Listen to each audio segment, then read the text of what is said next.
my name is Leona Forde and my €1.50 book for World Book Day 2026 is called Milly McCarthy and the St. Patrick's Day Pandemonium.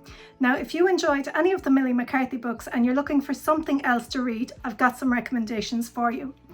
Number one, we have Diary of a Wimpy Kid by Jeff Kinney. I find these really funny. Another book that I enjoyed is Dark Diaries by Rachel Renee Russell. And then we have some fantastic Irish authors.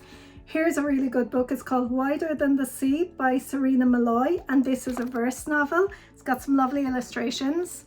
Another cracker is anything by Alan Nolan. These books are from the Malone and Bram series. This is called the Sackville Street Capers, and again, these are really funny.